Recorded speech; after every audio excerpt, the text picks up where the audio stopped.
Hello guys, तो आज हम देखने वाले हैं applications of determinant and matrices. ठीक है, तो application of determinant and matrices में हमें देखना है consistency of system of equations. ठीक है, तो हमें दो टाइप के इक्वेशंस देखने, सिस्टम ऑफ इक्वेशंस देखने, first consistent and second inconsistent.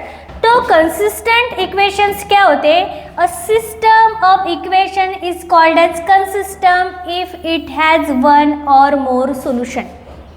पहले तो व्हाट इज सिस्टम क्या होती है, सिस्टम क्या होती है?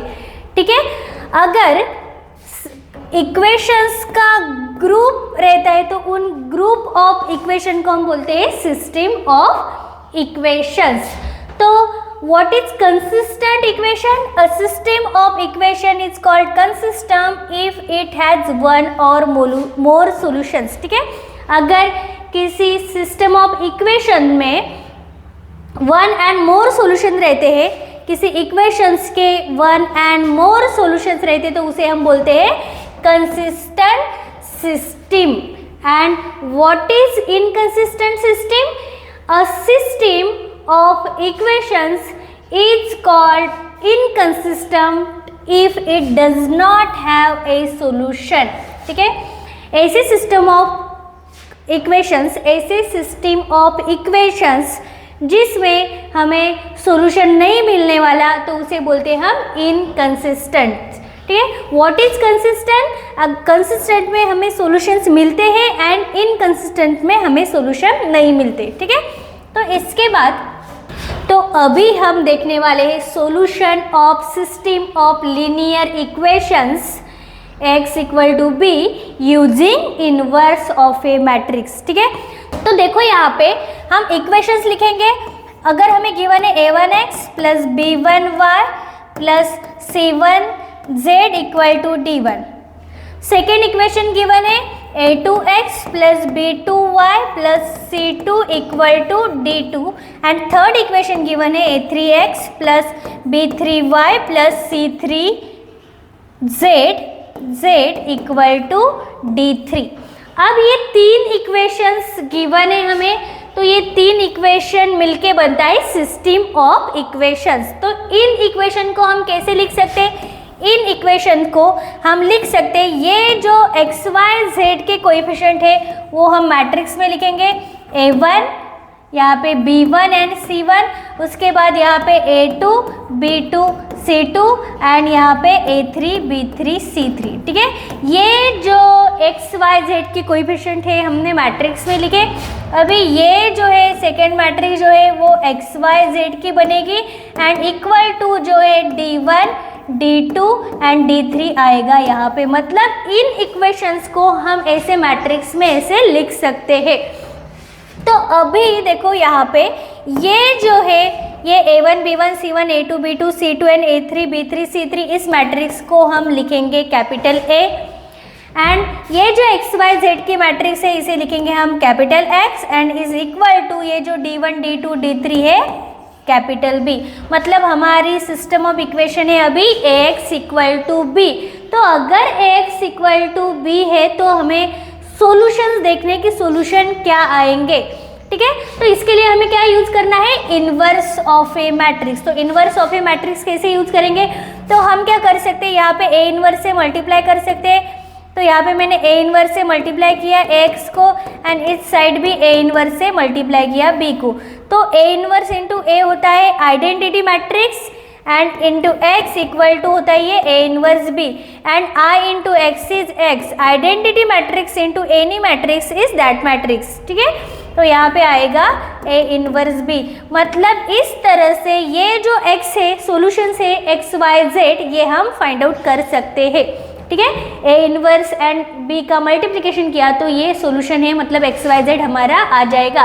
तो यहाँ पे सॉल्यूशन निकालना है, मतलब क्या निकालना है? तो हमें एक्स वाई जेड जो वेरिएबल्स है, जो अननोन है, उनकी वैल्यू हमें फाइंड आउट करनी है। ठीक है, तो अगर x = b है तो तीन टाइप के सॉल्यूशंस आते हैं। तो फर्स्ट है यूनिक सॉल्यूशन। ठीक है, यूनिक सॉल्यूशन। तो यूनिक सॉल्यूशन क्या आता है, अगर ax इक्वल टू बी में determinant of a non zero आता है, ठीक है, ax इक्वल टू बी में अगर determinant of a non zero आता है, उस केस में ये जो सिस्टम ऑफ इक्वेशन है इसके यूनिक सॉल्यूशन है, ठीक है। अब नेक्स्ट है नो सॉल्यूशन। तो अगर ax इक्वल टू बी में डिटर्मिनेंट ऑफ a हमारा ज़ीरो आता है, तो उस केस में देखो, अगर डिटर्मिनेंट ऑफ a ज़ीरो आता है तो नो सॉल्यूशन भी आ सकता है एंड इनफाइनाइटली मेनी सॉल्यूशंस भी आ सकते हैं। तो उसके लिए एक और पैरामीटर है जो हमें चेक करना पड़ेगा, वो है एडजॉइंट। हमें adjoint of a find out करना है, उसकी मल्टीप्लिकेशन करना है b के साथ। अगर इसका आंसर नॉन ज़ीरो आता है, adjoint of a into b non zero आता है, उस केस में हमें सॉल्यूशन नहीं मिलने वाले हैं इस इक्वेशंस के, ठीक है। तो क्या करना है, नो सॉल्यूशन के लिए determinant of matrix matrix zero होना चाहिए and adjoint of a into matrix b भी नॉन ज़ीरो होना चाहिए, ठीक है। ये adjoint of a into b क्या होना चाहिए, नॉन ज़ीरो होना चाहिए। बट अगर आपका x इक्वल टू बी में आपका ये जो है डिटर्मिनेंट भी आपका ज़ीरो आया है, तो अगर डिटर्मिनेंट आपका ज़ीरो है तो आपके पास दो कंडीशन हो सकती है, नो सॉल्यूशन और इनफाइनाइटली मेनी सॉल्यूशन, ठीक है। तो आपको और एक कंडीशन चेक करनी है, कौन सी, adjoint of a into B, ठीक है। तो adjoint of a into B find out करने के बाद अगर ये ज़ीरो आता है, इसका मतलब है कि आपको नो सॉल्यूशन भी मिल सकते हैं एंड इनफाइनाइटली मेनी सॉल्यूशन भी मिल सकते हैं, क्योंकि ये अगर determinant of a equal to zero and adjoint of a into b equal to zero होता है, तो ये जो सिस्टम है ये कंसिस्टेंट भी हो सकती है एंड इनकंसिस्टेंट भी हो सकती है। मतलब आपको depend on solution, system consistent and inconsistent रहेगी तो आपको नो सॉल्यूशन भी मिल सकते हैं एंड इनफाइनाइटली मेनी सॉल्यूशंस भी आपको मिल सकते हैं, ठीक है। इनफाइनाइटली मेनी सॉल्यूशंस भी आपको मिल सकते हैं, डिपेंड है कि आपका आंसर क्या आ रहा है, ठीक है। अगर यूनिक सॉल्यूशन है इसका मतलब सिस्टम आपकी कंसिस्टेंट है, अगर नो सॉल्यूशन है इसका मतलब सिस्टम आपकी इनकंसिस्टेंट है, ठीक है। अब इसके बाद अभी हमने देखा if equations are ax equal to b, उस केस में हमने वेरियस कंडीशंस देखे कि यूनिक सॉल्यूशन कब आता है, नो सॉल्यूशन कब आता है, इनफाइनाइटली मेनी सॉल्यूशंस कब आता है। बट अगर ax इक्वल टू बी के जगह पे ज़ीरो मैट्रिक्स रहती है, मतलब ax इक्वल टू ओ मतलब ज़ीरो रहता है, नल मैट्रिक्स रहती है, तो उस केस में अगर डिटर्मिनेंट a है तो क्या होगा, तो if determinant of a equal to zero then system has non-trivial solution which consist trivial solution x equal to 0, y equal to 0, z equal to 0. So system has infinitely many solutions. मतलब क्या, अगर determinant आपका zero रहता है उस case में ये जो सिस्टम है उसके नॉन ट्राइवल सॉल्यूशन रहते हैं। तो what is non trivial solution, non trivial solution मतलब ऐसे सॉल्यूशन जिसमें एक्स वाई जेड की कोई वैल्यू नॉन ज़ीरो रहेगी, एक्स वाई जेड में से अगर कोई एक भी वैल्यू नॉन ज़ीरो रहती है तो उसे बोलते हैं हम नॉन ट्राइवल सॉल्यूशन, ठीक है। एंड अगर एक्स वाई जेड तीनों भी ज़ीरो रहते तो उसे हम बोलते हैं ट्राइवल सॉल्यूशन। तो इसमें अगर determinant of a equal to 0 रहता है तो उस केस में ये जो सिस्टम है ये ट्राइवल सॉल्यूशन भी रहते हैं इसमें एंड नॉन ट्राइवल भी सॉल्यूशन रहते हैं। इसका मतलब यहाँ पे हमें इनफाइनाइटली मेनी सॉल्यूशंस मिलने वाले हैं, ठीक है। अगर ax इक्वल टू 0 है उस केस में डिटर्मिनेंट 0 रहता है, डिटर्मिनेंट ऑफ a 0 रहता है, उस केस में हमें नॉन ट्राइवल सॉल्यूशंस भी मिलने वाले, ट्राइवल सॉल्यूशंस भी मिलने वाले। इसका मतलब इनफाइनाइटली मेनी सॉल्यूशंस हमें मिलने वाले हैं। ठीक है, अगर if determinant of a equal to 0 then system has unique solution x equal to 0, y equal to 0 and z equal to 0। अगर ax equal to null matrix में determinant is not equal to 0, determinant non zero आता है, उस case में आपको unique solution मिलेगा। And वो unique solution क्या होगा, x y z तीनों भी 0 है, तीनों भी 0 है, मतलब ये हुआ हमारा ट्रिवियल सॉल्यूशन। ठीक है, तो इस तरह से आप सॉल्यूशंस फाइंड आउट कर सकते हैं। x इक्वल टू बी अगर हमारी सिस्टम रहती है तभी, एंड x इक्वल टू 0 मतलब नल मैट्रिक्स रहती है तभी भी आप ये जो है सॉल्यूशंस फाइंड आउट कर सकते हैं। अब उसके बाद कुछ एग्जाम्पल्स हैं। ठीक है, एग्जाम्पल गिवन है यहाँ पे, find if the given system of equation is consistent और inconsistent x plus 3y equal to 5 and 2x plus 6y equal to 8। तो देखो यहाँ पे सॉल्व कैसे करना है हमें। यहाँ पे हमें दो इक्वेशंस गिवन है, x plus 3y equal to 5 and 2x plus 6y equal to 8। ये दो इक्वेशंस हमें गिवन है। अभी इन इक्वेशंस को हमें ax इक्वल टू b में लिखना है। तो यहाँ पे ये जो है एक्स वाई के कोएफिशिएंट यहाँ पे 1, यहाँ पे y का कोएफिशिएंट 3, यहाँ पे x का कोएफिशिएंट 2, y का कोएफिशिएंट 6, ये लिखा हमने मैट्रिक्स। उसके बाद ये यहाँ पे आएगी एक्स वाई की मैट्रिक्स एंड इक्वल टू यहाँ पे आता है 5 एंड 8। तो यहाँ पे हम देख सकते हैं, यहाँ पे ये जो मैट्रिक्स है ये एक a लिखते हैं हम इसे, ये जो मैट्रिक्स है इसे x लिखते हैं हम, एंड 5 8 की जो मैट्रिक्स है उसे लिखते हैं हम b। तो हमारे पास अभी a क्या है, हमारे पास a है 1 3 2 6 एंड b है हमारे पास 5 8। तो अभी हमें क्या करना है, हमें फाइंड आउट करना है determinant of a, determinant of a। ठीक है, तो डिटर्मिनेंट ऑफ a जो है यहाँ पे हम फाइंड आउट करेंगे तो ये आएगा 6 इंटू 1 6 माइनस 2 इंटू 3 6। तो 6 माइनस 6 आया 0। यहाँ पे डिटर्मिनेंट क्या आया 0। अब अभी यहाँ पे डिटर्मिनेंट 0 है तो इस केस में हमें दो कंडीशन चेक करनी है, एक नो सॉल्यूशन है कि इनफाइनाइटली मेनी सॉल्यूशंस है। तो उस केस में हमें एक और बात फाइंड आउट करनी पड़ेगी, वो है adjoint of a into b, adjoint of a into B.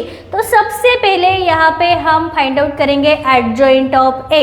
ठीक है, तो यहाँ पे एडजॉइंट ऑफ a कैसे फाइंड आउट करेंगे, एडजॉइंट ऑफ a कैसे आता है, हमें मालूम है शॉर्टकट मेथड। यहाँ पे ये जो है 6 एंड 1 इंटरचेंज होता है, 6 एंड 1 एंड यहाँ पे 3 का साइन चेंज -3 एंड यहाँ पे 2 का साइन चेंज -2। तो ये हुआ हमारा एडजॉइंट ऑफ a। ठीक है, अगर आपको ये पता नहीं तो आप कोफैक्टर से भी फाइंड आउट कर सकते हैं, बट ये शॉर्टकट मेथड है, आपको इसका वीडियो मैंने अलग से बनाया है, आप देख सकते हैं। Adjoint and inverse of matrix shortcut कैसे निकालते हैं उसका एक अलग से वीडियो मैंने बनाया है, उसकी लिंक आपको डिस्क्रिप्शन में मिलेगी। ठीक है, तो यहाँ पे ये एडजॉइंट निकाला हमने, 6 एंड 1 को इंटरचेंज किया, 3 का ये जो है साइन चेंज किया एंड 2 का साइन चेंज किया। अभी हमें क्या फाइंड आउट करना है, adjoint of a into b. तो एडजॉइंट ऑफ a क्या आया हमारा 6 माइनस 3 -2 1, 6 माइनस 3 -2 1 एंड b है 5 8। यहाँ पे b क्या है 5 8। अभी हम मल्टीप्लिकेशन करके देखते कि आंसर 0 आता है कि नॉन जीरो आता है। ठीक है, तो यहाँ पे मल्टीप्लिकेशन करने के बाद 6 इंटू 5 30 प्लस माइनस, देखो first row first column 6 into 5 30 and -3 into 8 यहाँ पे आएगा -24। उसके बाद ये जो है second row first column -5 into 2 -10 plus 1 into 8 8।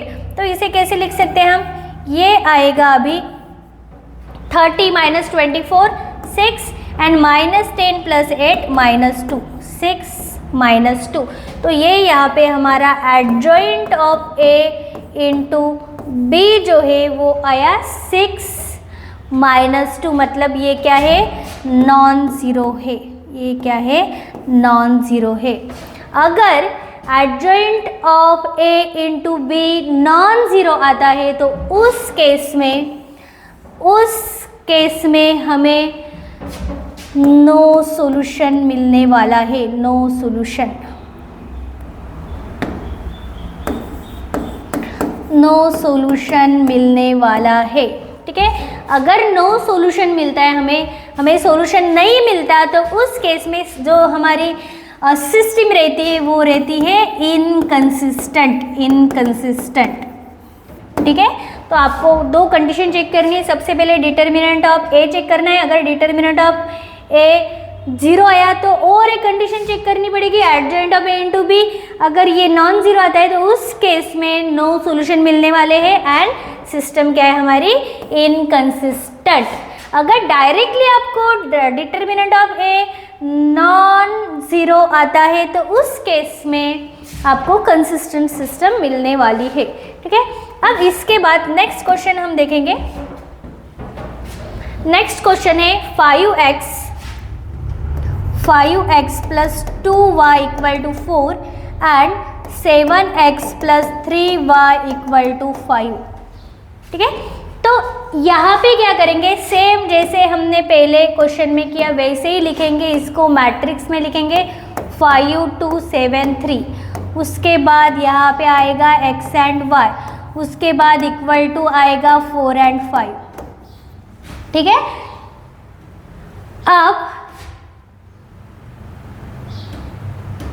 अब इस मैट्रिक्स को लिखेंगे हम A matrix, this is X matrix and ये जो मैट्रिक्स है B।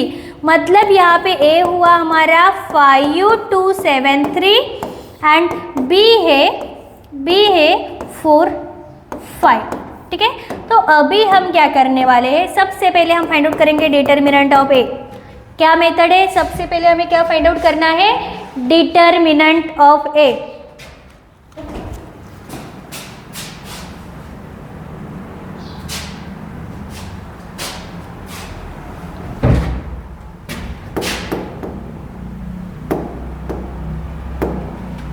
तो सबसे पहले यहाँ पे हम फाइंड आउट करेंगे डिटर्मिनेंट ऑफ A।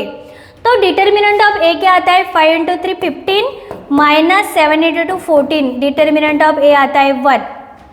तो डिटर्मिनेंट ऑफ A 1 आता है, मतलब ये क्या है, non zero. Determinant of A यहाँ पे 1 आया, इसका मतलब ये है नॉन ज़ीरो। अगर हमारा determinant of A non zero आता है उस केस में हमें यूनिक सॉल्यूशन मिलता है, यूनिक सॉल्यूशन हमें मिलता है एंड ये जो सिस्टम रहती है हमारी, ये रहती है कंसिस्टेंट। तो ये जो सिस्टम रहती है ये रहती है हमारी कंसिस्टेंट। तो आपको अगर कोई भी क्वेश्चन गिवन है तो आपको सबसे पहले क्या करना है, उसका डिटर्मिनेंट चेक करना है। डिटर्मिनेंट, अगर डिटर्मिनेंट ऑफ A 0 आता है, उस केस नॉन ज़ीरो आता है, नॉन ज़ीरो, तो उस केस में सिस्टम क्या है, कंसिस्टेंट है।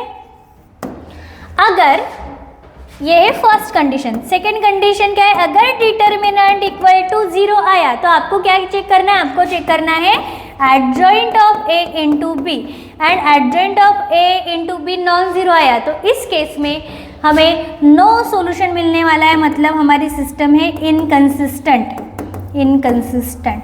ठीक है, एंड थर्ड कंडीशन है अगर determinant of A equal to 0 है, determinant of A equal to 0 है एंड ये जो है adjoint of A into b ये भी 0 है, उस केस में सिस्टम कंसिस्टेंट भी रह सकती है एंड और इनकंसिस्टेंट भी रह सकती है। डिपेंड है कि आपको नो सॉल्यूशन मिल रहा है या इनफाइनाइटली मेनी सॉल्यूशंस मिल रहे हैं। तो ये है applications of determinant and matrices. ठीक है, तो अगर आपको वीडियो अच्छा लगा तो वीडियो को लाइक करो एंड चैनल को सब्सक्राइब करो।